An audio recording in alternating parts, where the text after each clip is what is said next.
South से जो गर्मी है लगातार नॉर्थ की ओर बढ़ती जा रही है, जिसका नतीजा यह हुआ कि हरियाणा के अंदर चुनावी पारा जो है अपने उच्चतम स्तर पर दिखाई पड़ रहा है। चाहे राजनीतिक पार्टियों के उम्मीदवारों की बात कर लीजिए, नुमाइंदों की बात कर लीजिए, कार्यकर्ताओं की बात कर लीजिए, हर कोई पार्टी का कार्यकर्ता अपनी अपनी पार्टी को विजय बनाने के लिए पसीना बहा रहा है। इसी कड़ी में सिरसा लोकसभा से भाजपा उम्मीदवार अशोक तंवर की धर्मपत्नी अवंतिका माकन तंवर आज फतेहाबाद पहुंची है। इनसे जान लेते हैं कि पिछले 60 दिन से इन सहित इनका पूरा परिवार पसीना बहा रहा है। क्या आने वाली 4 जून को इनका पसीना बहाना सफल हो पाएगा या कहीं पसीना व्यर्थ चला जाएगा? बहुत बहुत स्वागत अवंतिका जी। बहुत बहुत धन्यवाद। अवंतिका जी, पिछले 60 दिनों से आपका परिवार मैदान में अकेला था, अब दंगल में दूसरे खिलाड़ी भी आ गए हैं, तैयारी है क्या?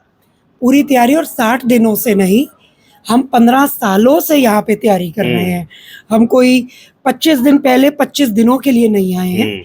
हम, ये हमारा चौथा इलेक्शन है, यहाँ से कोई पहला नहीं है। हमारा निवास स्थान भी यहीं पे है।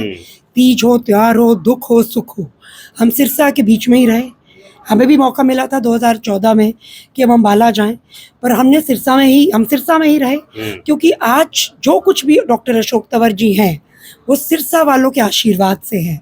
तो ये हमारी 2 महीने की मेहनत नहीं, हमारी 15 साल की मेहनत है। सिरसा लोकसभा के अंतर्गत 9 विधानसभाएं आती है।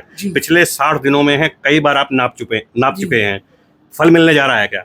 ज़रूर मिलेगा। आप यहाँ पे देख सकते हैं कितनी महिला शक्ति यहाँ पे उपस्थित है। हमारे बुजुर्ग भी हैं, हमारे भाई भी हैं, बच्चे हैं, और जहाँ पे भी हम जा रहे हैं हमें बहुत अच्छा रिस्पांस मिल रहा है।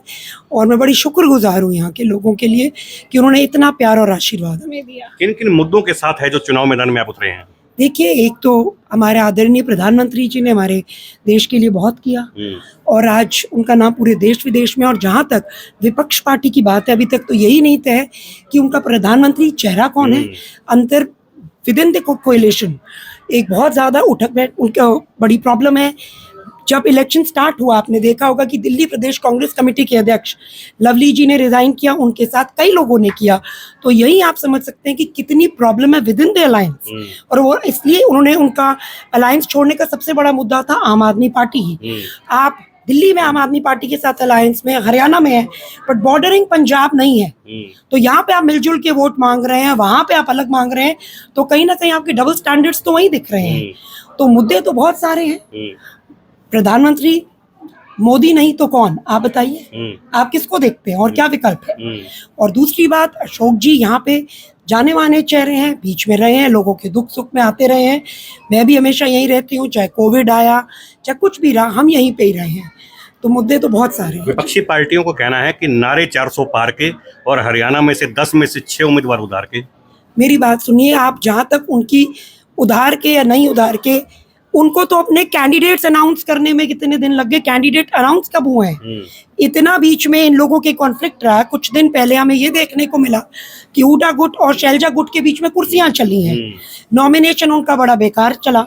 तो बात अगर ये इस तरीके की कर रहे हैं, तो क्या ये इनके पार्टी में भी बड़े लोगों ने ज्वाइन किया, और इनको तो अनाउंस करने में ही कहीं ना कहीं इतना समय लगा। कुछ लोगों को धक्का उतारा गया जो इलेक्शन लड़ना ही नहीं चाह रहे थे, पर एक मजबूरी में लड़ाया गया। तो कहीं ना कहीं इनकी बौखलाहट, इनकी घबराहट साफ दिखती है। अशोक तंवर जी का कहना है कि कांग्रेस का जो चुनाव निशान है पंजा, 70 वर्षों में लोगों के हाथ काटकर निशान बनाया गया है। कितनी सहमत आप इससे? मैं तो जो अशोक तंवर जी कहते हैं उसमें 120% उनके साथ सहमत हूँ। तो जो अशोक जी कहते हैं उसमें मेरी पूरी सहमति है। अभी मीडिया को जानकारी मिली कि आपका जो बेटा है वो स्वास्थ्य से अभी ठीक नहीं है, आप उनकी सहायता कीजिए ना। संभालने के लिए तो सविता टुडेजा बैठी है, नेहा मित्तल बैठी है, तमाम जो महिलाएं बैठी है ना। आदिकर्ता मेरा और अशोक जी का बेटा है, इतना कमजोर नहीं है। तो मेरा और अशोक तंवर का खून है, इतना तो अपने आप को संभाल लेगा। शेर का बेटा है, शेर ही है। ये छोटी मोटी चीजें होती रहती हैं।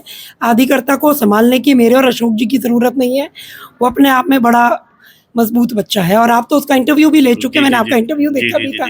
Thank you so much. Fatehabad की नगर परिषद की उप प्रधान सविता टुडेजा का आज यहाँ पहुंचे हैं, महिलाओं को विश्वास दिलवा दिया है क्या? उनका वोट व्यर्थ नहीं जाने देंगे? देखिए, इन्होंने आज बहुत ज़्यादा महिलाएं बड़े संख्या में इकट्ठी भी करी, और काफ़ी हम लेट भी हो गए, पर वो यहाँ पे रुकी रही। तो कहीं ना कहीं इनमें विश्वास है जो वो रुकी रही, और ये इतनी मेहनत कर रही हैं।